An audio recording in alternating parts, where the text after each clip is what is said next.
নমস্কার প্রিয় শিক্ষার্থীরা, কেমন আছো? নিশ্চয়ই ভালো আছো। আমি আজকে তোমাদের মাঝে এসেছি ভৈরব অনলাইন স্কুলের পক্ষ থেকে আমার প্রথম শ্রেণীর শিক্ষার্থীদের জন্য।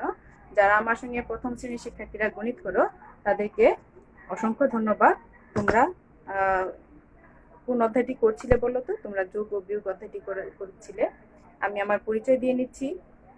আমি সুমনা পাল, প্রধান শিক্ষক, পাটিকৃষ্ণনগর সরকারি প্রাথমিক বিদ্যালয়, ভৈরব, কিশোরগঞ্জ। বন্ধুরা, আমরা করছিলাম যোগ ও বিয়োগের অধ্যায়টি, করছিলাম 85 পৃষ্ঠা।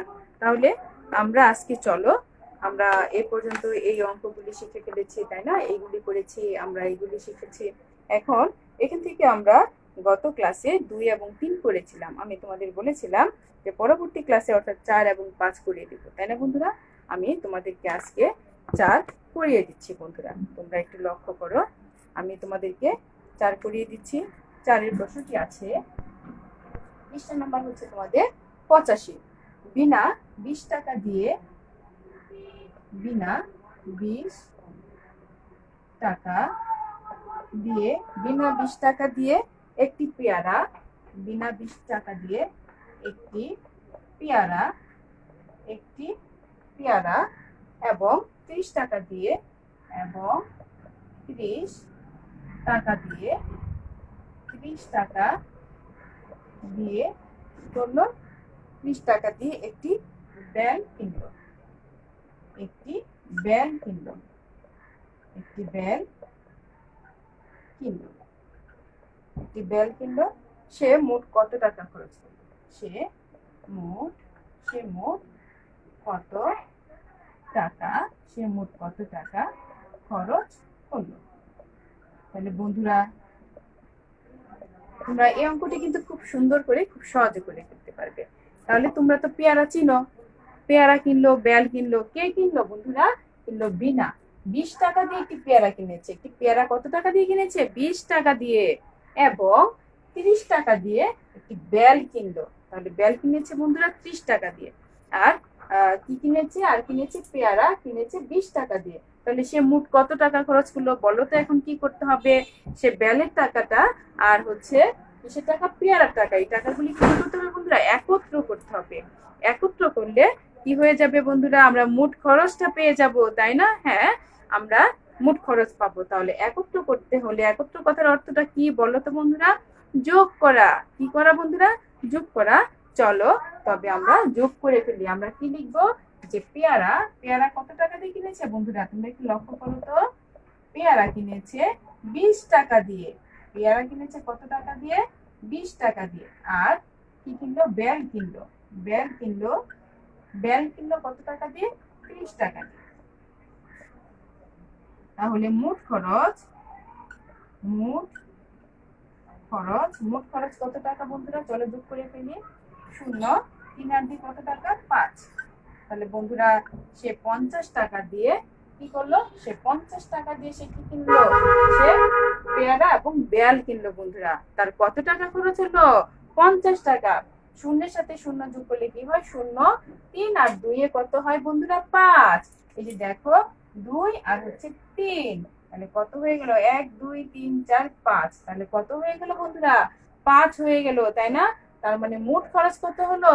50 টাকা। মোট খরচ হচ্ছে 50 টাকা। তাহলে আমরা লিখতে পারি অতএব মোট খরচ, মোট খরচ কত টাকা? মোট খরচ হচ্ছে 50 টাকা।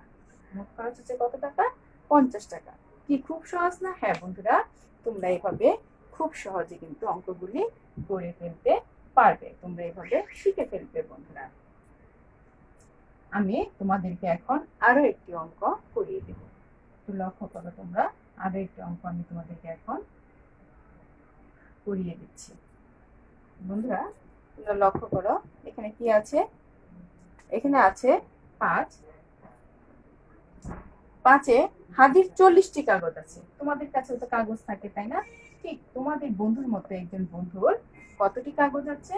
হাদির 40টি সাদা কাগজ আছে। 40টি সাদা কাগজ, সাদা কাগজ ছিল, সাদা কাগজ ছিল।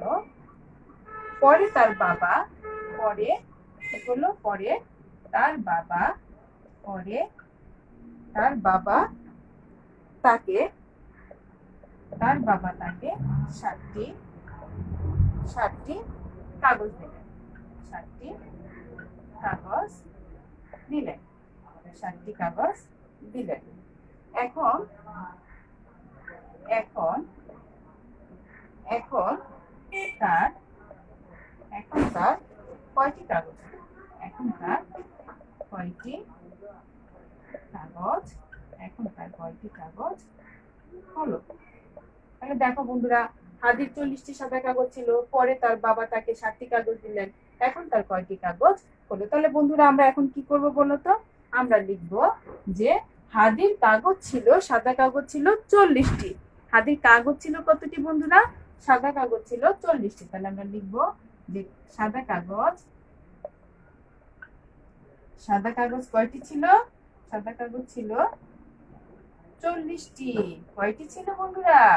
40টি। সাদা কাগজ ছিল কতটি? 40টি। আর তার বাবা তাকে দিল, তার বাবা দিল কতটি দিল? 7টি দিল। মানে মোট কাগজ। তাহলে বন্ধুরা মোট কাগজ আমরা কি করব? 40টা কাগজ তার ছিল আর 7টা কাগজ তার বাবা তাকে দিল। তাহলে 40টা কাগজ ছিল আর 7টা কাগজ দিল। তাহলে কি করতে হবে? এগুলো কি একত্র করে ফেলতে হবে না? একত্র করার অর্থ হচ্ছে যোগ করা। একত্র করার অর্থ কি বন্ধুরা? যোগ করা। তাহলে চলো আমরা যোগ করে ফেলবো। দেখো আমি যে লিখেছি 40 লিখেছি আর কত লিখেছি বন্ধুরা? 7 লিখেছি, তাই না বন্ধুরা? দেখো 40 লিখেছি আর লিখেছি 7। উপরে লিখেছি 40 আর নিচে লিখেছি 7। এখানে দেখো আমি কিন্তু 7 লিখেছি এককের করে, কারণ 7 হচ্ছে আমার একক। 7 হচ্ছে আমার একক। আর শূন্য, সেই শূন্যটাও কিন্তু দেখো বন্ধুরা এটা একক। তাহলে এই যে দেখো আমি কিভাবে সংখ্যাটি লিখেছি তোমরা একটু লেখাটা দেখো। 40-এর শূন্যের নিচে লিখেছি আমি 7 আর 4। তাহলে আমরা কি করবো? এখন যোগ করব। তাহলে শূন্যের সাথে যদি আমি 7 যোগ করি, তাহলে 7 আর শূন্য, শূন্য মানে কিছুই না। তাহলে 7-এর সাথে শূন্য যোগ করলে কি হবে বন্ধুরা? 7। শূন্যের 7-এর সাথে শূন্য যোগ করলে হবে 7। আর 4-এর সাথে কিছুই না, তাহলে কি হবে এখানে? 4। তাহলে বন্ধুরা দেখো তো, 4-এর নিচে কিছুই নাই, তাহলে কি হবে? এখানে 4 4ই থাকবে, তাই না? 4-এর নিচে যেতে কিছু না, তাহলে 4 4ই রয়ে গেল। তাহলে কত হলো এখানে? মোট কাগজ হলো 47টি। তাহলে মোট কাগজ কতটি বন্ধুরা? মোট কাগজ হচ্ছে 47টি। মোট কাগজ হচ্ছে বন্ধুরা 47টি। দেখো খুব সহজ। তোমাদের এই 85 পৃষ্ঠার অঙ্কগুলি কিন্তু শেষ হয়ে গেল, তাই না? খুব সহজেই তোমরা অঙ্কগুলি করে ফেললে, তাই তো বন্ধুরা? এই অঙ্কগুলি তোমরা বাড়িতে নিয়মিত করবে। তোমরা দুটি করে যদি অঙ্ক করে ফেলো তাহলে কিন্তু অনেক অঙ্ক শিখে ফেলবে, তাই না? তোমাদের এইভাবে নিয়মিত পড়াশোনা করতে হবে। এই অঙ্কগুলি তোমাদের শিখতে হবে, কারণ পরবর্তী ক্লাসে যখন তোমরা যাবে তখন তোমাদের কিন্তু আরো অঙ্ক শিখতে হবে। তাহলে অল্প অল্প করে তোমরা শিখে যাবে। হ্যাঁ বন্ধুরা, তোমরা যারা নিয়মিত বাড়িতে পড়াশোনা করছো তাদেরকে অসংখ্য ধন্যবাদ, এবং যারা আমার ক্লাসগুলি করছো তাদেরকেও ধন্যবাদ। বন্ধুরা তোমরা বাড়িতে বসে এই ক্লাসগুলি করবে এবং অঙ্কগুলি করবে। আমি অঙ্কটি মুছে দিচ্ছি। তাহলে বন্ধুরা তোমরা যারা বাড়িতে লেখাপড়া করছো তারা নিয়মিত লেখাপড়া করবে এবং বাড়িতে দুষ্টুমি করবে না, মা বাবার কথা শুনবে। হ্যাঁ, তাহলে তোমরা নিরাপদে থাকতে পারবে। তাই তো বন্ধুরা, তোমাদের নিরাপত্তার জন্যই কিন্তু আজকে বিদ্যালয়গুলো বন্ধ, তাই না বন্ধুরা? তাহলে তোমরা ভালো থেকো, সুস্থ থেকো এবং নিরাপদে থেকো এবং ক্লাসগুলি তোমরা করো। তোমাদেরকে আজকে ধন্যবাদ জানিয়ে আজকের মতো এখানে বিদায় নিচ্ছি। ধন্যবাদ সকলকে বন্ধুরা, ভালো থেকো।